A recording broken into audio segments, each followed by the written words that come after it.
Indeed, it is a good afternoon. Good afternoon. Please have a seat, everybody. Please have a seat. Thank you. Feels good, doesn't it?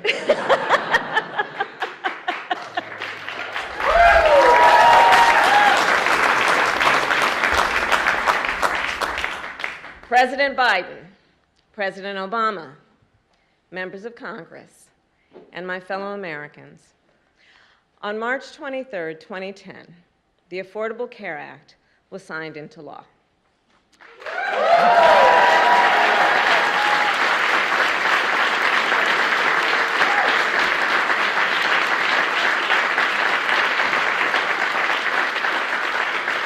In the 12 years since, the ACA has delivered high-quality, affordable health care to more than 30 million Americans. Yes.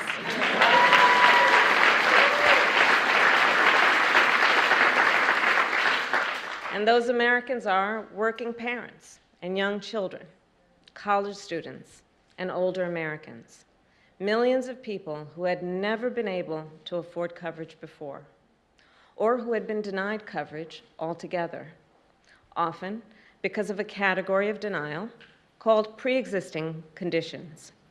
Conditions such as cancer, diabetes, hypertension, or even asthma. The ACA is the most consequential health care legislation passed in generations in our country.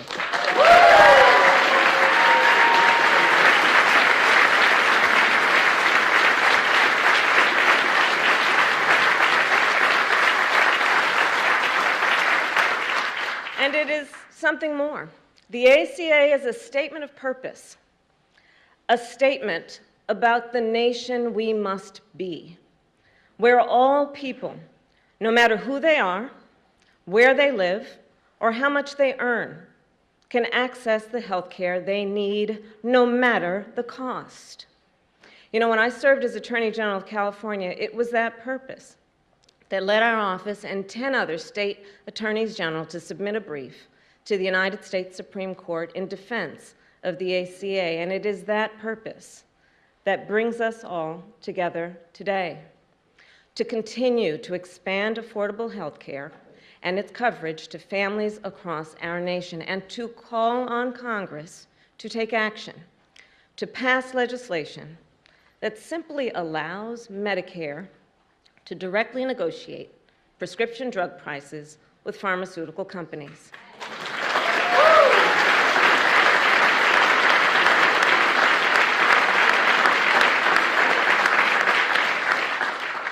And if there's any question why, I'll explain. More than 60 million Americans are enrolled in Medicare. That would give Medicare significant bargaining power to negotiate prices for all those Americans. So instead of forcing individual patients to negotiate by themselves, to require them to pay whatever price the drug companies set, they would have that kind of representation to stand there with their fellow Americans and negotiate those prices so that they would just simply be fair. So today we also call on Congress to make permanent the ACA subsidies that are included in the American Rescue Plan.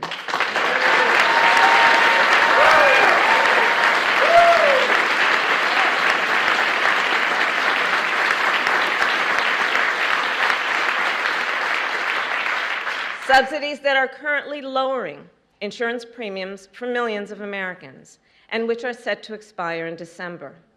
And more must be done.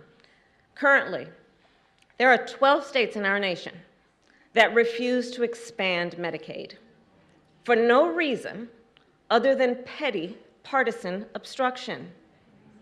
As a result, 4 million people in our country are locked out of coverage. And that comes at a cost. For example, women who do not have health care coverage and are therefore less likely to have access during pregnancy or before or after to pelvic exams or vaccinations, prenatal checkups, postpartum, depression screenings, and all the other essential care they need to be safe and healthy, before, during, and after birth. We know that expanding Medicaid coverage significantly reduces the number of mothers who die as a result of pregnancy.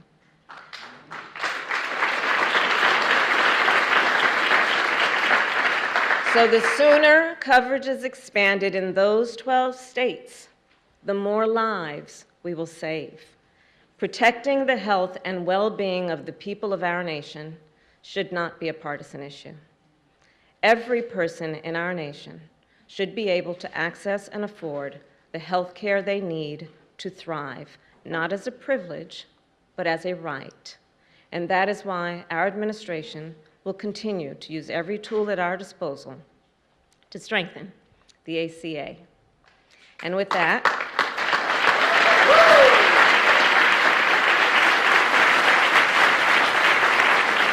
it is now my great pleasure to introduce the man whose vision and leadership led us to this day, whose unwavering commitment to the people of our nation laid the foundation for this groundbreaking legislation. A leader who showed us the way forward on this important issue. Please welcome President Barack Obama.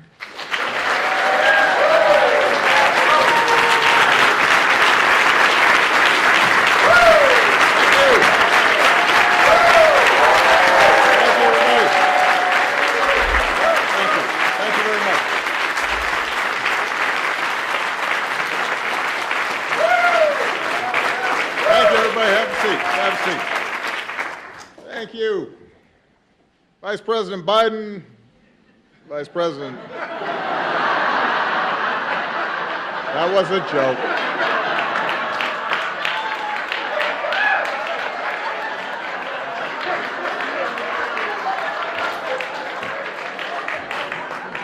That was all set up. My president, Joe Biden, Vice President Harris,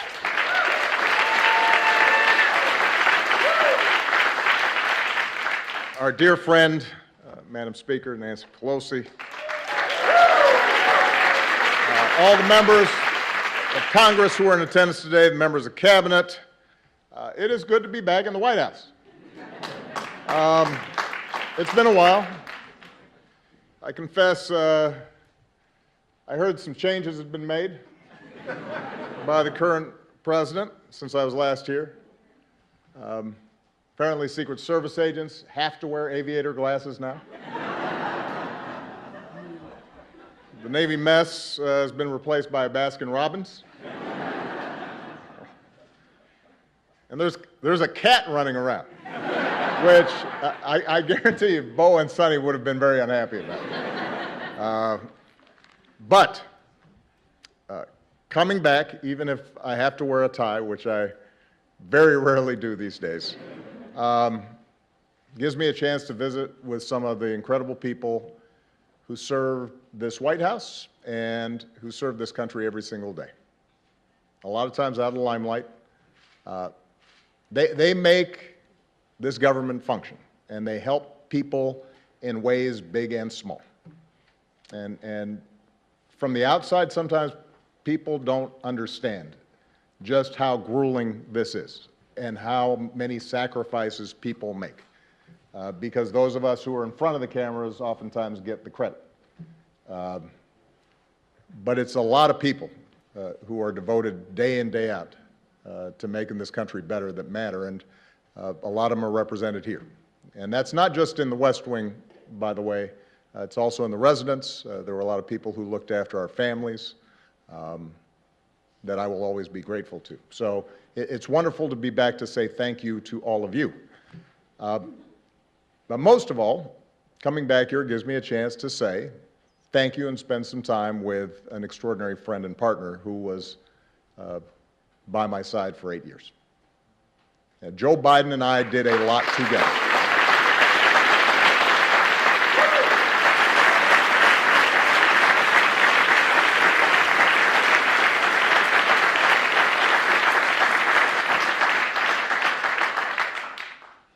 We helped save the global economy, made record investments in clean energy. We put guardrails on our financial system. We helped turn the auto industry around, repealed Don't Ask, Don't Tell. But nothing made me prouder than providing better health care and more protections to millions of people across this country.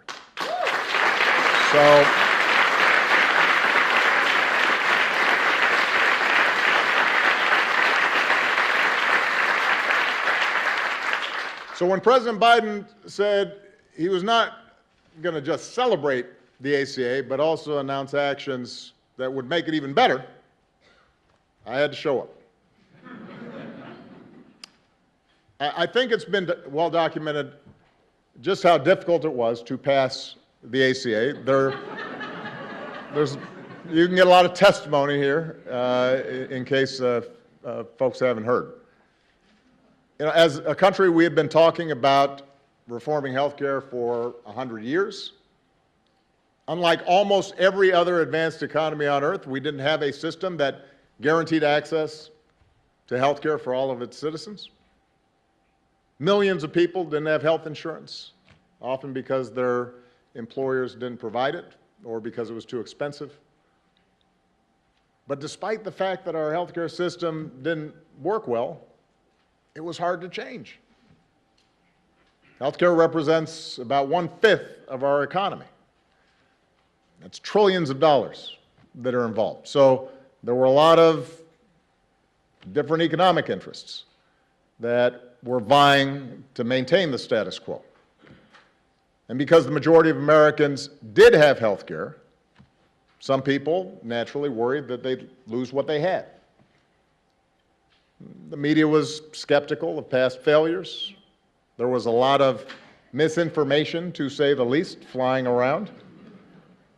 And it's fair to say that most Republicans showed little interest in working with us to get anything done. That's fair to say. But despite great odds, Joe and I were determined. Because we'd met too many people on the campaign trail who'd shared their stories, and our own families had been touched by illness. And as I said to our dear friend Harry Reid, who is missed, wished he was here today, because he took great pride in what we did. I intended to get health care passed, even if it cost me re-election, which for a while looked like it might.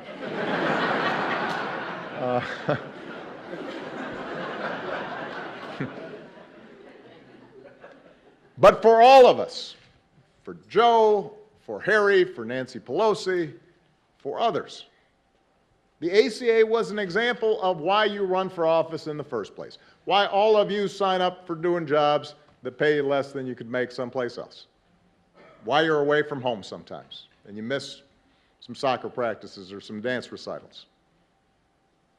Because we're not supposed to do this just to occupy a seat or to hang on to power. But we're supposed to do this because it's making a difference in the lives of the people who sent us here. And because of so many people, including a lot of people who are here today, made enormous sacrifices. Because members of Congress took courageous votes, including some who knew that their vote would likely cost them their seat. Because of the incredible leadership of Nancy and Harry, we got the ACA across the finish line together.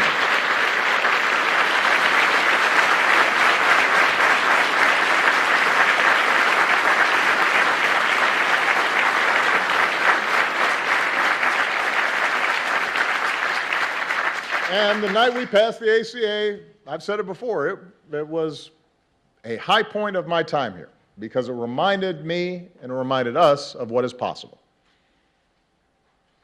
But, of course, our work was not finished. Republicans tried to repeal what we had done again and again and again. And they filed lawsuits that went all the way to the Supreme Court, 3 times. I see Don Morilla here, who had to defend a couple of them.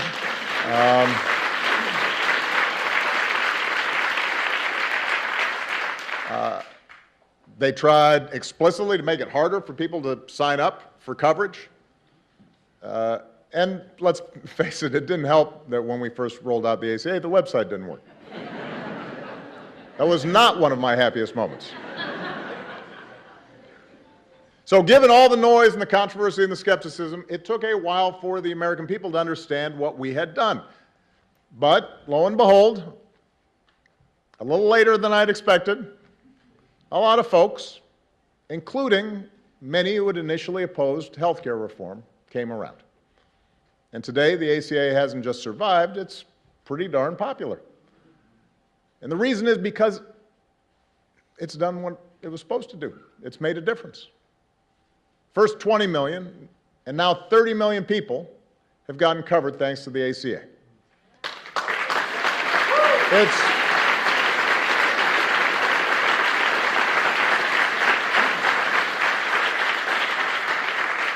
It's prevented insurance companies from denying people coverage based on a pre-existing condition.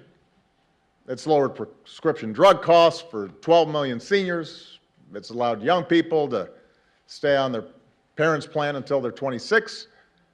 It's eliminated lifetime limits on benefits that often put people in a jam. So we are incredibly proud of that work. But the reason we're here today is because President Biden, Vice President Harris, everybody who's worked on this thing understood from the start that the ACA wasn't perfect. To get the bill passed, we had to make compromises. We didn't get everything we wanted. That wasn't a reason not to do it. If you can get millions of people health coverage and better protection, it is, to quote a famous American, a pretty big deal.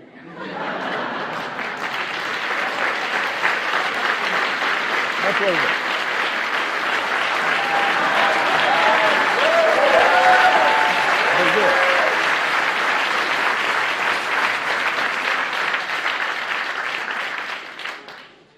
But there were gaps to be filled. Even today, some patients still pay too much for their prescriptions. Some poor Americans are still falling through the cracks. In some cases, healthcare subsidies aren't where we want them to be, which means that some working families are still having trouble paying for their coverage. Here's the thing, that's not unusual when we make major progress in this country. The original Social Security Act left out entire categories of people, like domestic workers and farm workers. That had to be changed. In the beginning, Medicare didn't provide all the benefits that it does today. That had to be changed. Throughout history, what you see is that it's important to get something started, to plant a flag, to lay a foundation for further progress. The analogy I've used about the ACA before is that in the same way that was true for early forms of Social Security and Medicare, it was a starter home. It secured the principle of universal health care, provided help immediately to families, but it required us to continually build on it and make it better. And President Biden understands that, and that's what he's done since the day he took office. As part of the American Rescue Plan, he lowered the cost of health care even further for millions of people. He made signing up easier. He made outreach to those who didn't know they could get covered, make sure that they knew, made that a priority. And as a result of these actions, he helped a record 14.5 million Americans get covered during the most recent enrollment period.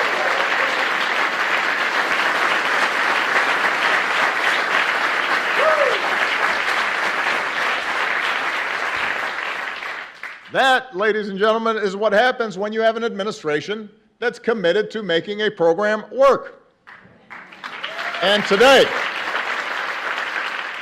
the Biden-Harris administration is going even further by moving to fix a glitch in the regulations that will lower premiums for nearly 1 million people who need it and allow 200,000 more uninsured Americans get access to coverage.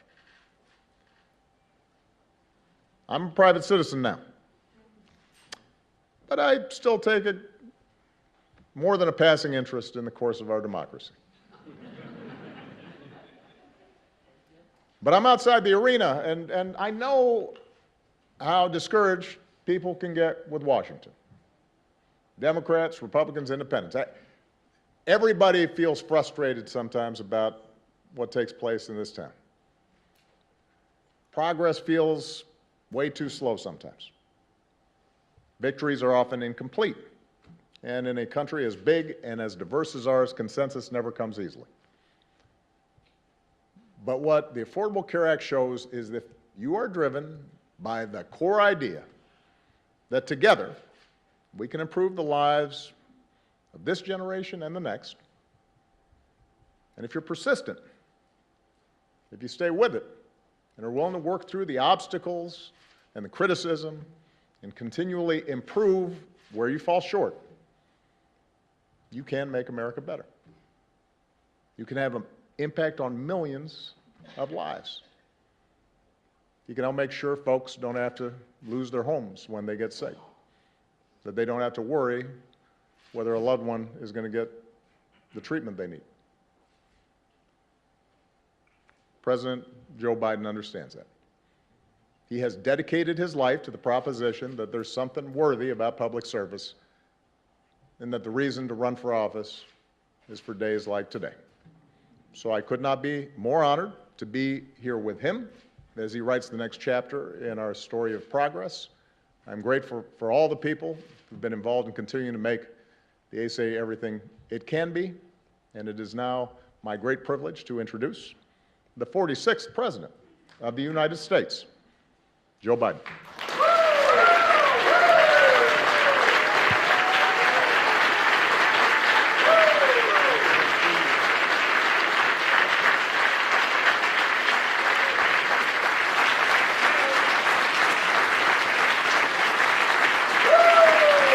Thank you.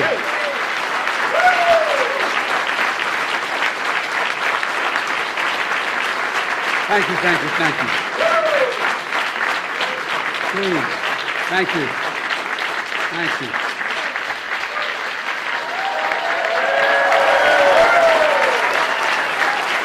Thank you, thank you. Please.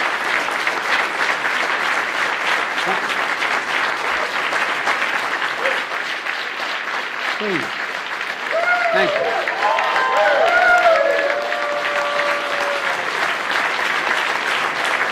Thank you very much. Please. My name is Joe Biden. I'm Barack Obama's Vice President. And I'm Jill Biden's husband. By the way, the only reason Jill's not here today, she's working. She's teaching. And so I just want you to know that's why she's not here. Good afternoon, everyone. Mr. President, welcome back to the White House, man. Feels like the good old days. Being here with you brings back so many good memories. We just had lunch together, and we weren't sure who was supposed to sit where. Look, it's fitting that the first time you return to the White House is to celebrate a law that's transforming millions of lives because of you. And I say because of you. We had a lot of help, the staff, and I helped a little bit, but it's because of you. A law that shows hope leads to change. And you did that. You did it. Let's be honest. The Affordable Care Act has been called a lot of things, but Obamacare is the most fitting. Obamacare. True.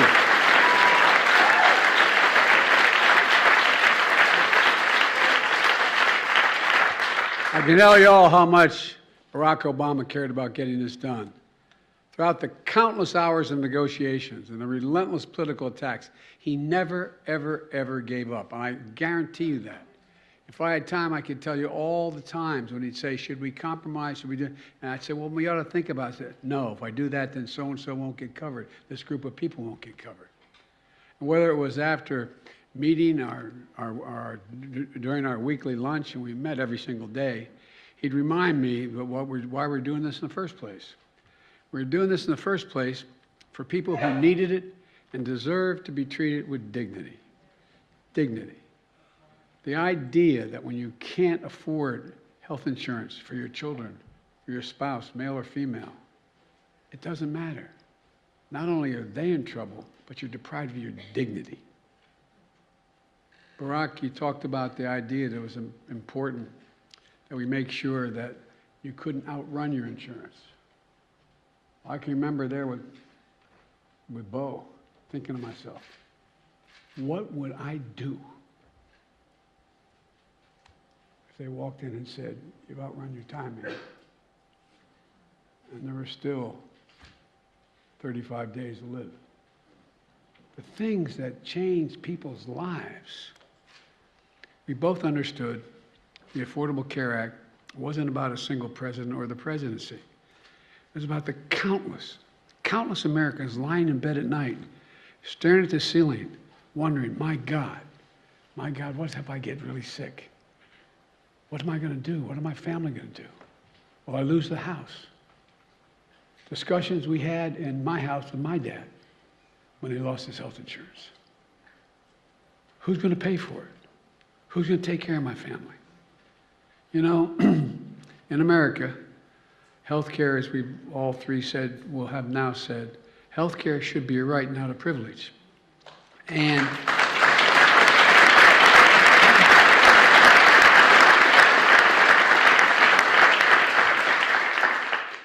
with the help of members of Congress, especially Nancy, and the advocates for families who are here today, 12 years ago, last month, 12 years ago, we made a good effort toward that proposition, and it should be right. And Barack, when you signed the Affordable Care Act into law, it became the most consequential piece of health insurance, most consequential piece of legislation, in my view, since the creation of Medicare and Medicaid in 1965. It made a difference in people's lives every day. You just talked about where we were before the Affordable Care Act and what happened in the past 12 years to make life a lot better for people. Well, I'd like to talk about where we go from here, because we knew back then, as Barack, as the President said, we knew that we had to keep strengthening this legislation.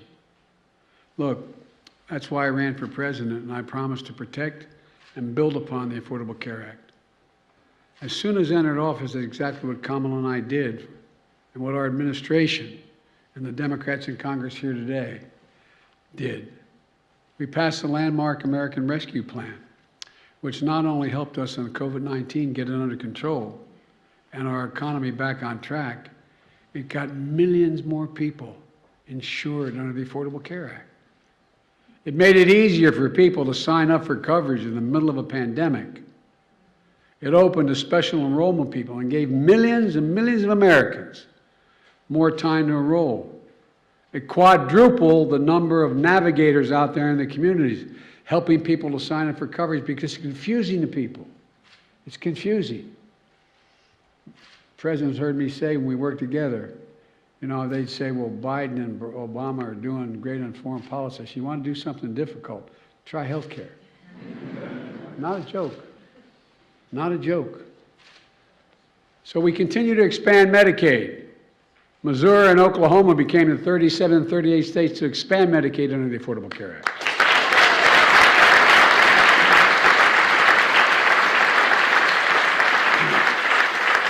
And as been mentioned, over 31 million people now have health insurance through the Affordable Care Act.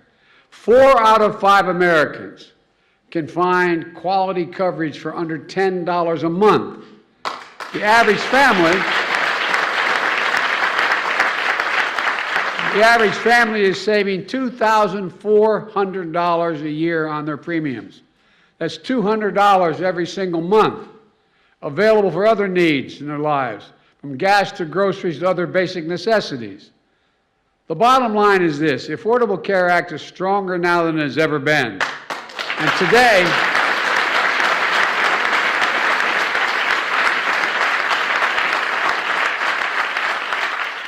now I'm not even talking about what your former chief of staff is doing to make sure health care is available to all our veterans in the way he did. Yeah.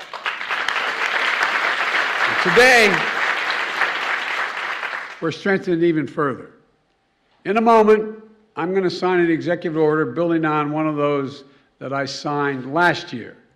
It directs federal agencies to continue doing everything in their power to expand quality and affordable health care coverage, making it easier for people to enroll in and keep their coverage, helping people better understand their coverage options, and to be able to pick the best option for that family, taking steps to strengthen benefits, lower costs, and expand eligibility, protecting Americans from low-quality coverage that can lead to a mountain of medical debt.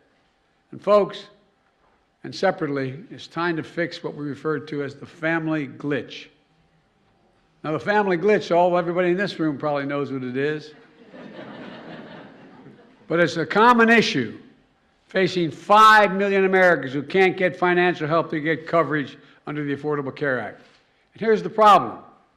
Under the current rules, a working mom is told, as long as she can afford employer-based coverage for herself, she can't qualify for premium subsidies to afford coverage for her family. Cover her, but not her family. We're working to change that. Once today's proposed rule is finalized, starting next year, working families in America will get the help they need to afford full family coverage. Everyone in the family.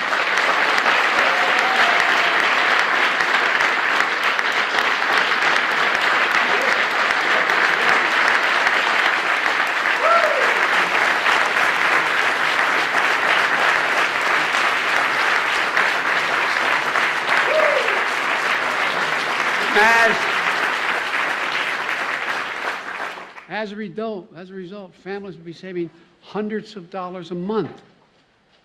With this change, it's estimated that 200,000 presently uninsured Americans are going to gain coverage. Nearly 1 million Americans will see their coverage become more affordable. This is considered one of the biggest things my administration can do, lower cost and expand coverage. And we're taking steps today to get that done.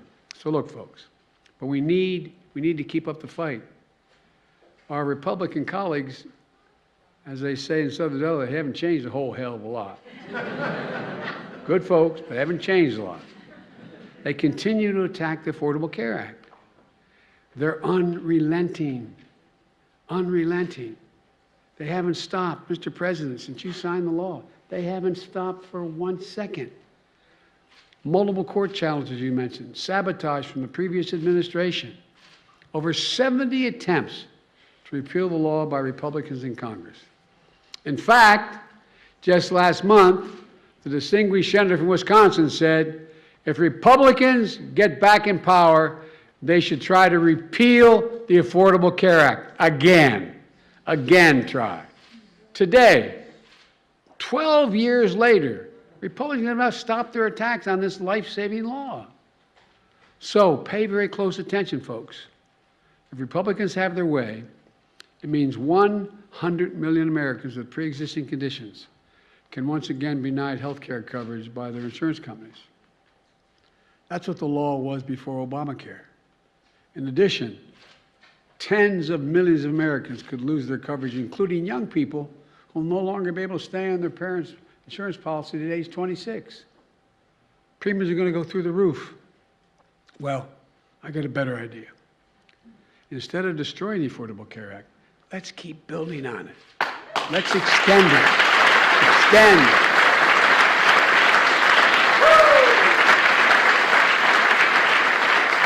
And because of all the folks in this room, members of Congress, the American Rescue Plan subsidizes that are lowering premiums, subsidies are lowering premiums and extending coverage.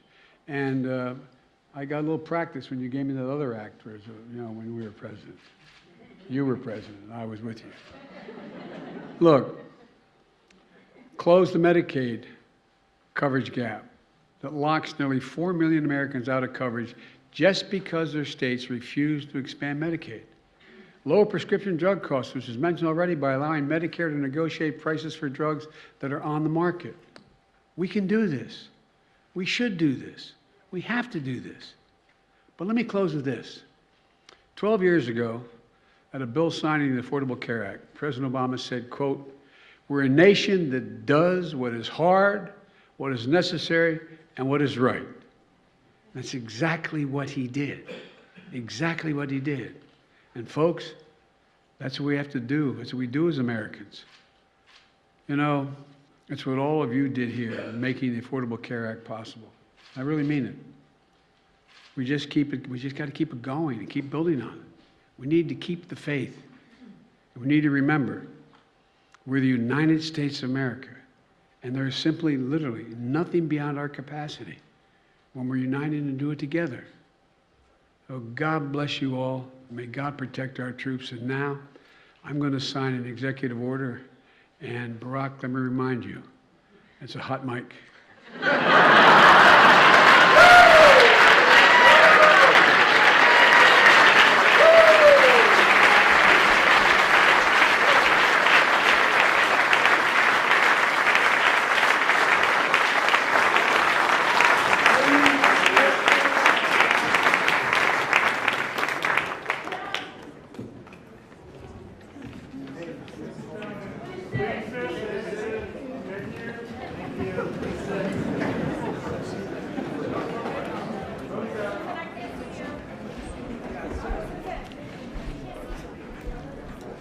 See everybody?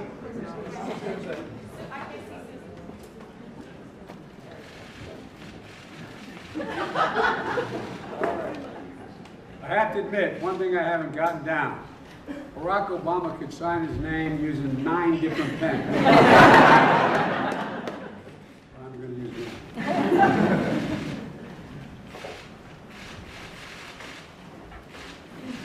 There you go.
We even have outer space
I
thought you would have trained him better.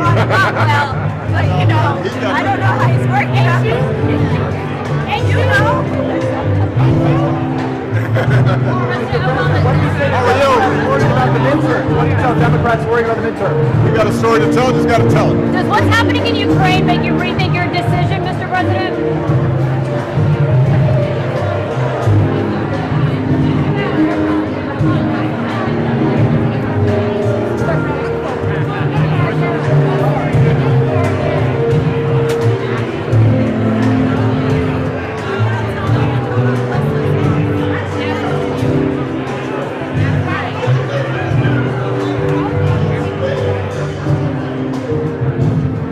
Mr. President, at what point does it become a genocide?